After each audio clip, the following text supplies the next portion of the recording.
bagaimana langkah Bapak Fala dalam menyusun rencana pembelajaran fisika sebelum mengajar di kelas? Oke, sebenarnya kalau untuk yang sekarang dengan settingan kurikulum Merdeka begitu ya, berarti kan kita perlu membuat modul terlebih dahulu gitu. Mungkin kalau dulu kita bilangnya RPP gitu ya, dengan susunan-susunannya ada ya CP, TP-nya juga segala macam.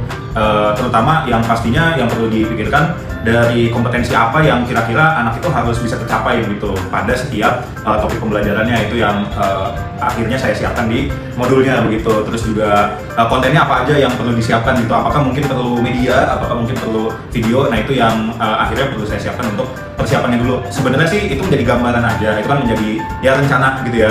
Cuma kadang-kadang kan pada pelaksanaannya entah itu mungkin dari segi waktu atau mungkin ya kadang sekolah juga ada kegiatan lain sehingga tidak memungkinkan di beberapa aspek, akhirnya pasti akan kita trim gitu, kita potong beberapa planningnya. Tapi untuk perencanaan pasti membuat modul dengan ya standarnya kurikulum Merdeka aja sih gitu untuk setiap topik.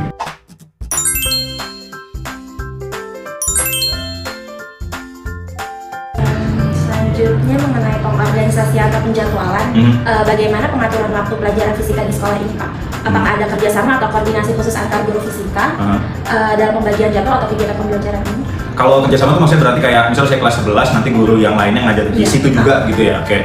Kalau untuk di MAN 9 itu sih tidak dikolaborasikan lah misalkan kayak gitu. Jadi misalkan seperti saya itu pegang di kelas 11 dan 12, berarti hanya saya aja yang mengajarnya gitu. Jadi kalau untuk sebagai guru yang mengajarnya itu masing-masing gitu deh. Jadi kayak 11 12 siapa 10-nya berbeda lagi kayak gitu. Cuma kalau untuk di bagian yang lain, kalau sekarang kan ada kokurikuler gitu kan. Nah kalau itu tuh baru kita ada kolaborasi juga. Cuma biasanya kalau kokurikuler tuh agak lebih luas aja sih. Jadi bukan hanya fisika dengan fisika, tapi fisika dengan matematika misalkan, atau fisika dengan biologi. Biasanya dalam bentuk project gitu. Nanti anak kayak membuat sesuatu, meneliti sesuatu yang akhirnya dibimbing gitulah oleh beberapa guru yang sekiranya itu masuk ke pembahasannya dia. Paling kalau di sini sih seperti itu.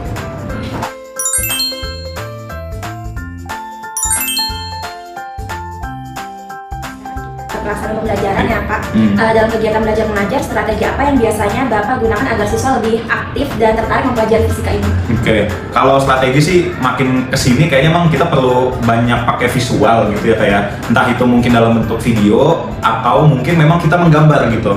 Maksudnya jangan sampai kita benar-benar ya sebenarnya ceramah tuh pasti ada lah, aspek ceramah tuh pasti ada, kita nggak bisa melepaskan itu. Cuma maksudnya tidak bisa hanya itu saja, tidak bisa juga pun kalau kita menulis hanya tulisan atau hitungannya aja. Tapi menurut saya visualisasi itu perlu gitu. Jadi itu yang mungkin pertama saya lakukan. Yang kedua adalah menyusun pelatihan itu, kayak latihan-latihan soalnya tuh benar-benar saya coba semaksimal mungkin biar sistematis gitu. Jadi kayak dari yang paling mudah ke paling sulitnya tuh jelas. Jadi nggak yang kayak lompat ke sana. Karena menurut saya pribadi sih, kadang-kadang anak suka fisika atau mungkin tertarik dengan fisika kadang bukan hanya karena kita bungkus dengan warna-warni gitu, bukan hanya karena kita bungkus dengan animasi dan lain-lain dan media saja, tapi memang anak itu harus ngerasa ngerti gitu. Dia tuh harus ngerasa ngerti bahwa oh gue bisa fisika nih ternyata gitu. Dan menurut saya itu bisa dipancing dengan soal-soal yang lebih mudah lebih dahulu. Jadi pas udah ngerjain, oh bisa ternyata, oh bisa. Jadinya penasaran gitu. Kalau yang kayak gimana lagi nih gitu, yang akhirnya dia kayak men-challenge diri sendiri. Akhirnya mungkin nggak langsung signifikan gitu, tapi pelan-pelan progresnya ada. Menurut saya gitu. Jadi selain mungkin kita memang siapin media visual terutama, dan kita harus make sure gimana caranya anak itu ngerasa dia bisa. Kalau udah dia bisa dari yang sederhana dulu, pasti dia bakal nagih lagi sih. Kalau yang saya amati sih gitu ya. Ini benar banget kayak gitu. Kan? Saya juga seperti itu, makanya Gitu masuk ya? fisika. Iya benar, biasanya kayak gitu tuh benar.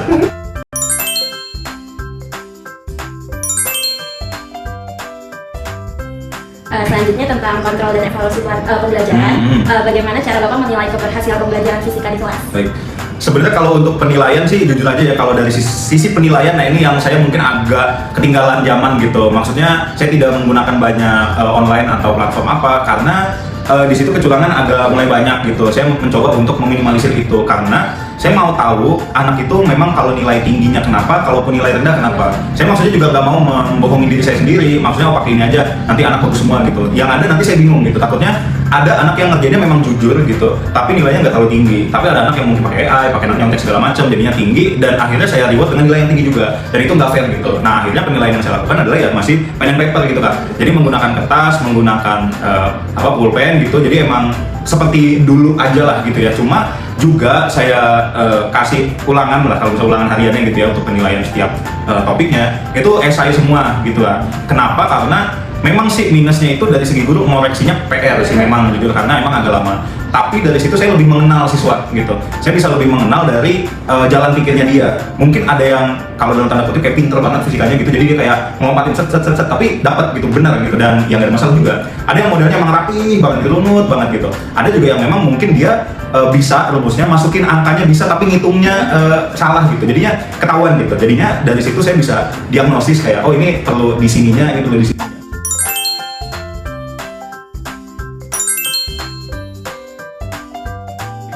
Nah, saya kan waktu itu juga pernah presentasi topik terkait tantangan abad 21 dan revolusi industri 4.0 ya, di mana siswa perlu memiliki keterampilan 4C yaitu kritis, kreatif, kolaboratif, dan komunikatif, serta literasi digitalnya juga. Nah, bagaimana Bapak melihat perubahan ini dalam konteks pembelajaran fisika di sekolah? Kalau untuk revolusi apa tadi? Revolusi industri 4.0. Industri gitu ya. Kalau menurut saya sih emang yang akhirnya perlu dilakukan kita mungkin sebagai guru atau mungkin juga sebagai kakak-kakak juga sebagai calon guru, yang bagusnya itu adalah kita mencoba untuk membuat pembelajaran lebih kontekstual gitu, lebih meaningful ya, dengan cara menghubungkannya dengan kondisi yang seperti sekarang, revolusi industri 4.0 lah kayak gitu. Perkembangan yang ada tuh sekarang apa saja. Memang kalau misalkan kita bahas fisika, terutama fisika SMA, itu kan sebenarnya sangat banyak bahasan-bahasan yang udah berabad-abad lalu gitu kan ya. Sebenarnya rumusnya, hukumnya tuh udah berabad-abad lalu gitu sudah ditemukan, dan mungkin kalau baru-barunya tuh yang di kelas 12 dan semester 2 gitu kayak fisika atom gitu, itu mungkin abad 20 lah gitu kan. Itu pun juga mungkin udah hampir 100 tahun yang lalu juga. Nah, akhirnya kita yang harus mencari cara, kita yang harus mencari gimana caranya biar bahasan-bahasan fisika yang mungkin memang kalau kita lihat dari penemuan yang itu udah lama banget bisa dihubungkan ke masalah-masalah yang lebih relate di zaman sekarang. Mungkin nggak banyak sih yang bisa kita hubung-hubungkan gitu ya, kayak mekanika kan ya, mekanika ya seperti itu aja.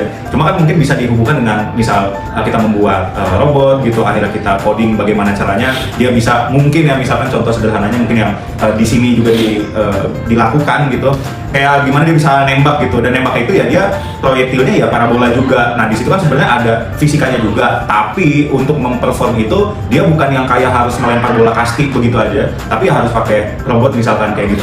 Menurut saya sih itu sih yang menjadi tantangannya juga, dan akhirnya mau tidak mau karena itu adalah hal yang bisa dibilang baru juga untuk kita, ya akhirnya kitanya juga harus lebih banyak belajar juga gitu. Jadi kita udah banyak belajar, kira-kira apa nih yang bisa dikasih ke anak, apa yang bisa dihubungkan dengan aspek-aspek fisika yang ada di SMA gitu ya, kalau menurut saya sih.